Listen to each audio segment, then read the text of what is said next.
Assalamualaikum warahmatullahi wabarakatuh.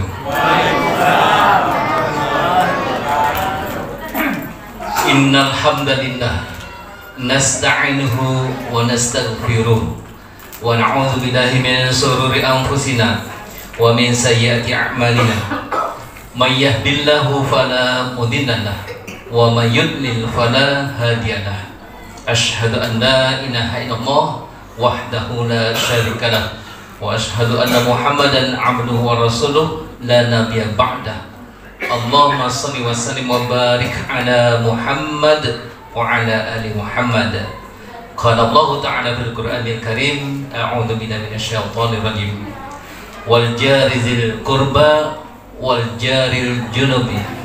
Wa qala Rasulullah sallallahu alaihi wasallam, rawahu Bukhari wa Muslim, man kana yu'minu billahi wal yaumil akhir falyukrim jarah. Kalau lengkapnya jarohum, ya. Bapak Ibu rahimakumullah dan adik-adik yang kita banggakan, dan kita senantiasa berharap besar kepada anak-anak kita untuk menjadi generasi penerus yang soleh dan solehah, mujahid dakwah illallah mardatillah. Amin ya rabbal alamin. Bapak Ibu rahimakumullah, di malam yang ke-9 ini mari kita sama-sama panjatkan syukur dan pujian kita kehadirat Allah Subhanahu wa taala atas segala nikmat yang telah Ia berikan, amatlah sangat banyak sekali, dan kita tidak akan mampu menghitungnya dan tidak akan mampu membayarnya pula. Sudah nggak bisa ngitung, nggak bisa bayar lagi Pak ya. Jadi untuk itu senantiasa kita perbaharui syukur dan pujian kita kepada Allah Subhanahu wa taala. Bahkan di antara nikmat-nikmat tersebut ada yang terlupakan juga oleh kita, maka syukur pujian yang sebanyak-banyaknya harus senantiasa kita panjatkan kehadiran Allah Subhanahu wa taala. Salawat dan salam senantiasa kita panjatkan kepada uswah terbaik, tauladan kita yang kita rindukan, yang kita idolakan, baginda Rasulullah sallallahu alaihi wasallam. Sosok pribadi yang penuh karismatik, sosok pribadi yang penuh dengan mutiara kehidupan yang indah.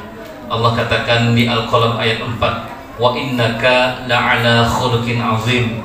Pada diri Muhammad sungguh terdapat akhlak yang agung, yaitu Al-Quran. Karena beliau melaksanakan apa yang diturunkan Allah di dalam Al-Quran, maka beliau seperti menjalankan Al-Quran. Kita selaku umatnya, dan kita telah bersyahadat Bapak Ibu rahimakumullah, dalam setiap waktu sholat kita bersyahadat wa asyhadu anna Muhammadar Rasulullah. Kita mengakui, bersaksi bahwa Muhammad itu adalah utusan Allah. Maka komitmen kita adalah mencontohi, meneladani, mengikuti dan menghidupkan sunnah-sunnah beliau sallallahu alaihi wasallam. Salawat-salawat yang senantiasa kita bacakan pada dasarnya adalah kita mengikuti perintah Allah untuk bersalawat kepada Rasulullah. Dan Rasulullah juga mengajarkan kita salawat-salawat untuk beliau. Mudah-mudahan dengan izin Allah di yaumil akhir beliau dapat memberikan syafaatnya kepada kita, yang pada waktu itu tidak ada perlindungan dan pertolongan selain daripada perlindungan Allah. Rasulullah dapat memberikan syafaat dengan izin Allah Subhanahu wa taala. Bapak Ibu rahimakumullah dan adik-adik yang kita banggakan, judul kita malam ini berbuat baik pada tetangga. Bapak Ibu, kita diberi peluang untuk beribadah, beramal soleh, melakukan kebaikan dengan yang namanya tetangga. Mau dia baik, mau dia agak membuat kita agak susah, dua-duanya memberikan pahala-pahala yang besar buat kita, ya. Jadi kita tidak boleh salah tafsir, salah paham. Kalau dapat tetangga yang kita nggak nyaman dibuatnya, bagaimana sikap kita? Yang terpenting adalah bagaimana kita terhadap tetangga kita dulu, ya. Diri kita terhadap tetangga kita. Tadi di dalam surat An-Nisa ayat ke-36 Allah katakan, ya, di dalam potongan ayat itu, wal jaril qurba wal jaril junubi, dan berbuat baiklah kepada kerabat-kerabatmu. Tetangga yang ada hubungan kerabat dan tetangga yang tidak ada hubungan kerabat. Jadi tidak harus yang masih ada hubungan darah Bapak Ibu ya. Yang tidak ada hubungan, kita juga harus tetap menjalin hubungan baik atau berbuat baik. Nah, ini. Bahkan kebaikan yang kita lakukan, sikap baik yang kita lakukan terhadap tetangga itu menjadi tolok ukur keimanan seseorang juga. Tadi dikatakan di dalam sabda Rasulullah SAW, hadis yang diriwayatkan Bukhari wa Muslim, ya, man kana yu'minu billahi wal yaumil akhir, barang siapa yang beriman kepada Allah dan hari akhir. Hari akhir itu nanti ada pembalasan-pembalasan yang baik dan buruk, semuanya dibalas Bapak Ibu, dibalas. Maka kita harus berbuat baik. Fal yukrim, muliakanlah, berbuat baiklah jarahu, kepada tetanggamu. Nah itu yang disampaikan Rasulullah SAW. Memang luar biasa kalau masalah muamalah dengan tetangga ini Bapak Ibu. Ada yang menyenangkan, ada yang tidak. Dua-duanya memberikan peluang kita untuk mendapatkan amal-amal soleh, amal-amal kebaikan. Baik, adik-adik perlu catat juga, nanti ada, kita semuanya juga perlu menyimak kembali bahwasanya ada 4 hal bagaimana kita berbuat baik dengan tetangga. 4 hal yang bagaimana cara kita berbuat baik dengan tetangga. 4 hal.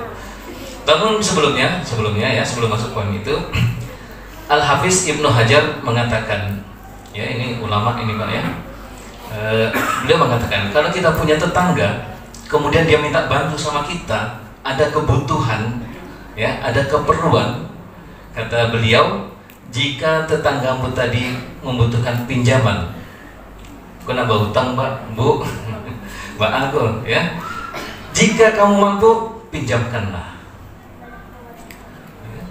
Jika kamu mampu, pinjamkanlah. Jika ia minta tolong, jika kamu mampu, tolonglah.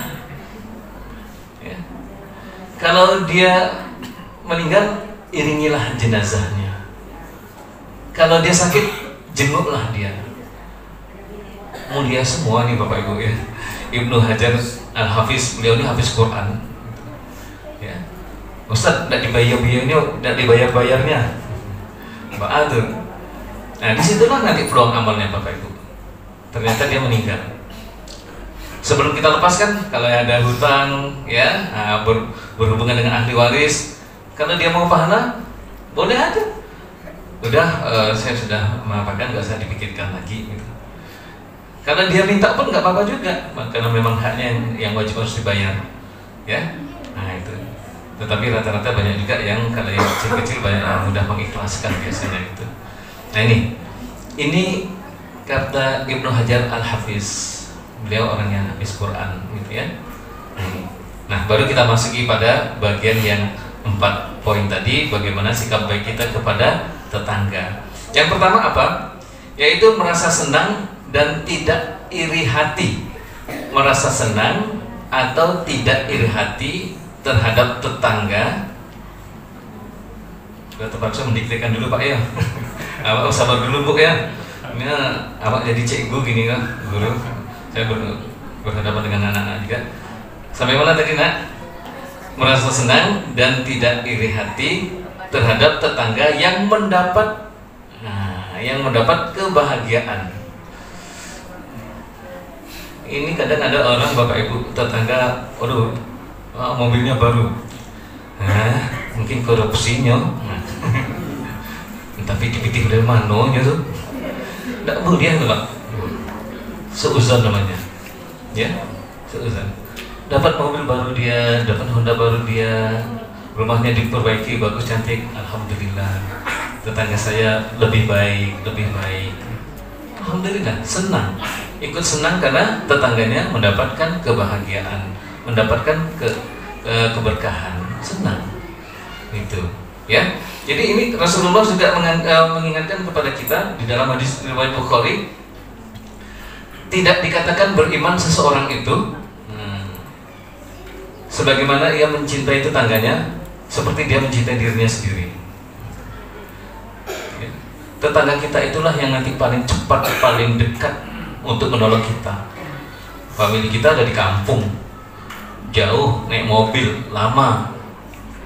Tetangga-tetangga kita lah langkah pertama, gerak pertama mereka. Maka kita, kata Rasulullah, harus menjalin hubungan baik. Allah dan Rasulnya memerintahkan kita. Ini ya.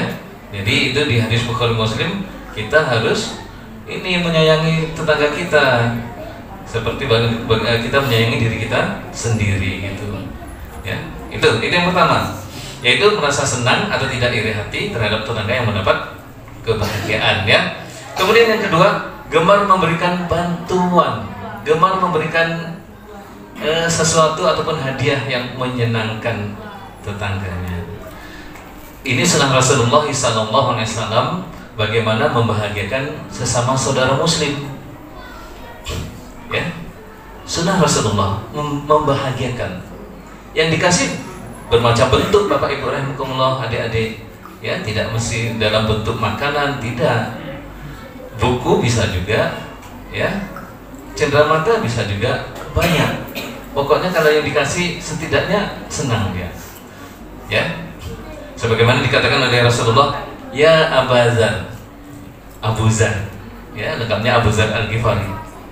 Ya Abazar, tabakhta marokatan, ya. Jika engkau masak sayur, marokah, ya, fa'aksir, perbanyaklah ma'aha, banyakkan airnya, gitu. Walaupun kita tidak akan ngasih airnya kan, kuahnya kan Pak ya, pasti ada dagingnya sedikit, sayurnya sedikit, pasti.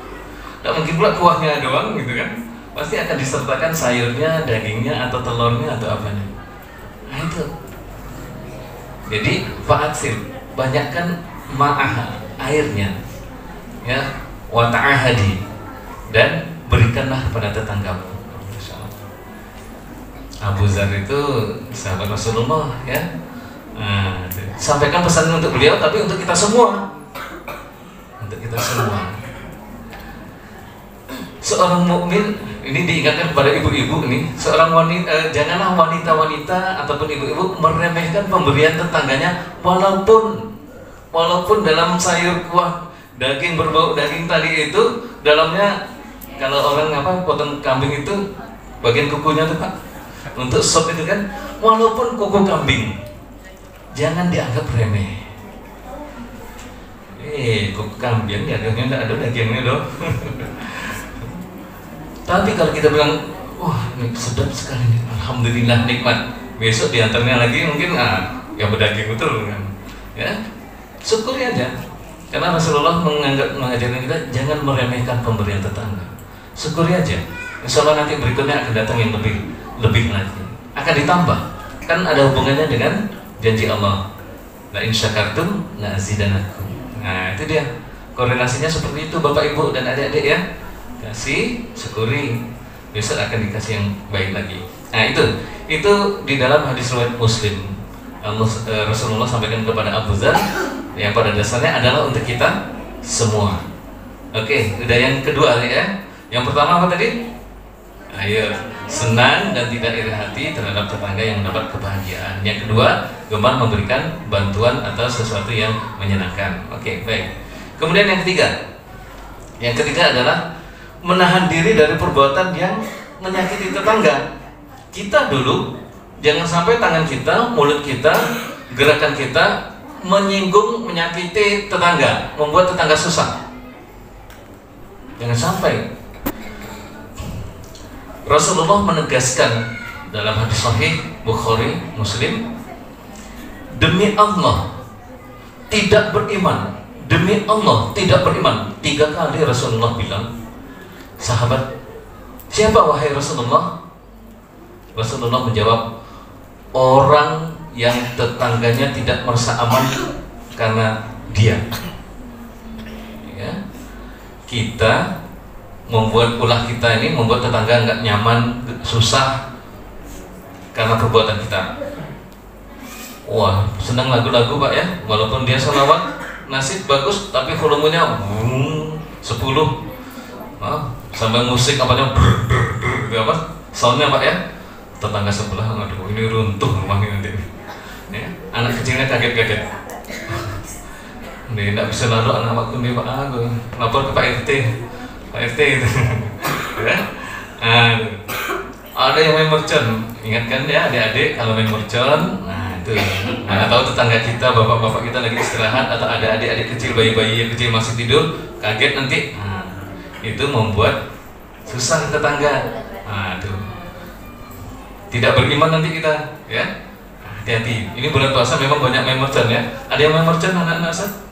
Ada. Tolong hati-hati dan jangan sampai mengganggu tetangga. Ya.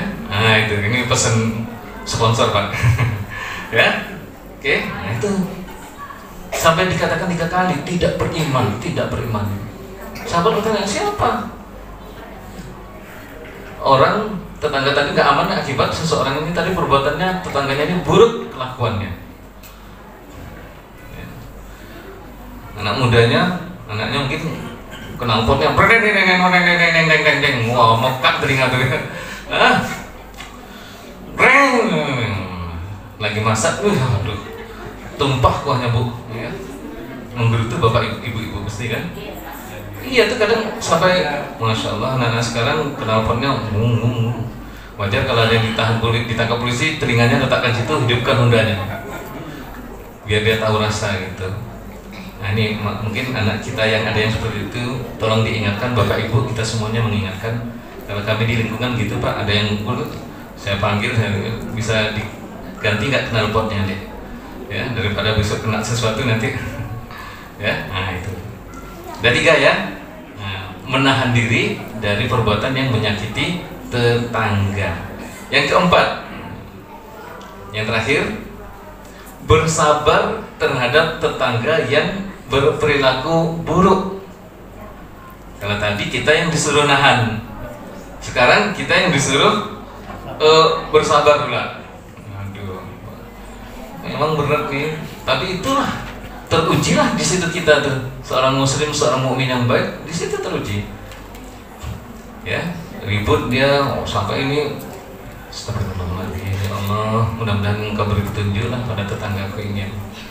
Ya Allah, mudah-mudahan Engkau berikan perlindungan kepada kami ya Allah dari gangguan-gangguan ini. Jadi kalau kita bersabar, di dalam hadis yang diriwayatkan oleh Al-Hakim, orang yang bersabar terhadap kelakuan buruk, kejahatan tetangganya, ya, dia akan dijaga oleh Allah terhadap orang tadi sampai orang tadi masih hidup ataupun sudah meninggal.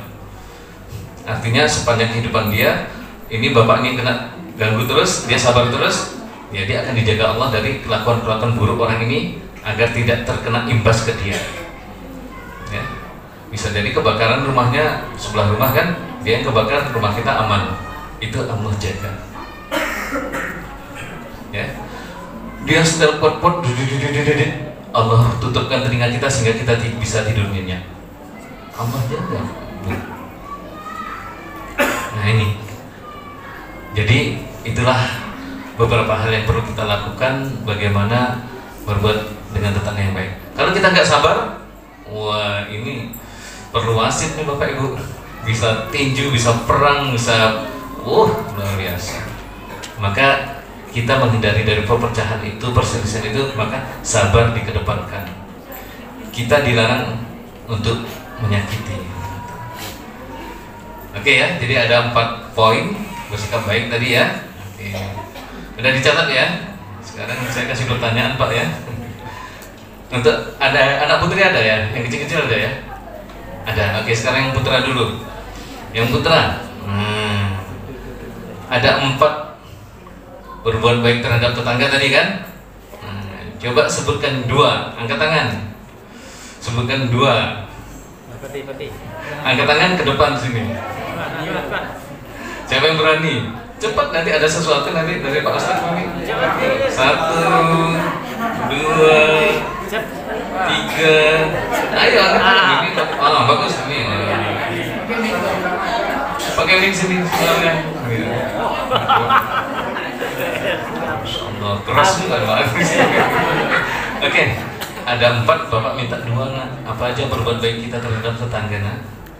Gemar kepada tetangga, gemar membantu tetangga. 1.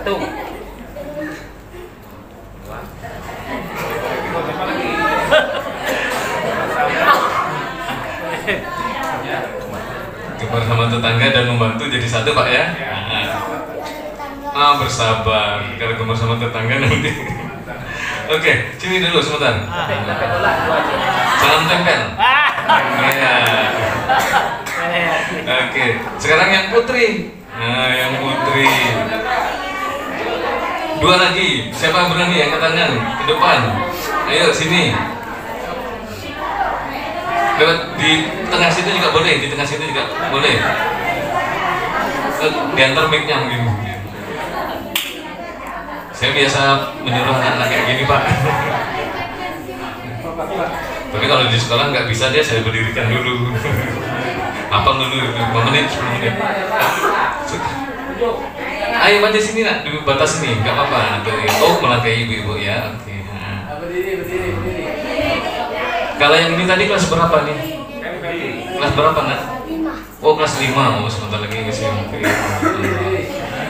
Ini kelas berapa ini? Kelas 5 juga. Oke, sudah disebutkan 2 tadi, gemar membantu. Ya, kemudian yang kedua bersabar. Yang ketiga?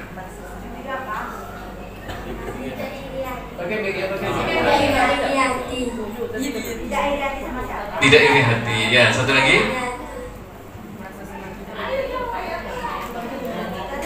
Satu lagi. Ayo.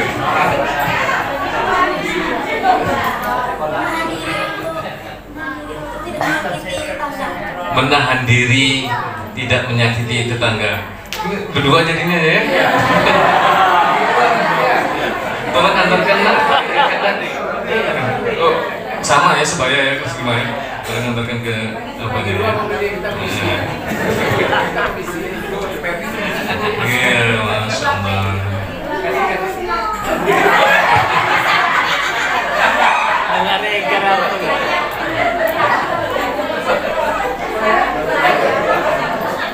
Ya, Bapak Ibu, sebenarnya ya, ini agak membelok sedikit, materinya udah habis sebenarnya Pak ya.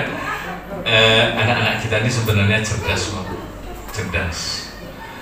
Dia masih bersih, bagus. Kalau kita latih, kita gembeng terus, kita arahkan terus, insya Allah Pak. Ya, tidak ada anak yang bodoh, nggak ada. Semuanya ini, tinggal kita aja mengembangkan potensinya, melejitkan potensinya gitu. Ya, yakinlah dicoba terus kayak gini. Berani, lancar. Tapi kalau gugup, gitu dia. Ya, karena menghadapi banyak anak-anak jadi banyak tahu. Oke, itu ya. Mudah-mudahan nanti ini menjadi motivasi buat yang lainnya juga untuk senantiasa membaca dan menyimak. Ternyata menyimak akan meningkatkan wawasan dan kecerdasan kita. Baik, demikian yang dapat disampaikan. Mudah-mudahan memberikan wawasan yang baik kepada kita dalam bersikap terhadap tetangga. Baik dan buruk tetangga kita, dua-duanya memberikan peluang kita untuk beribadah dan mencari ridha Allah Subhanahu wa Ta'ala. Demikian yang benar datangnya dari Allah dan Rasulnya, kekurangan dan kekhilafan hanya kepada Allah kita mohon ampunannya. Subhanakallahumma wa bihamdika asyhadu an la ilaha illa anta astaghfiruka wa atubu ilaik. Wabillahi taufiq wal hidayah. Assalamualaikum warahmatullahi wabarakatuh.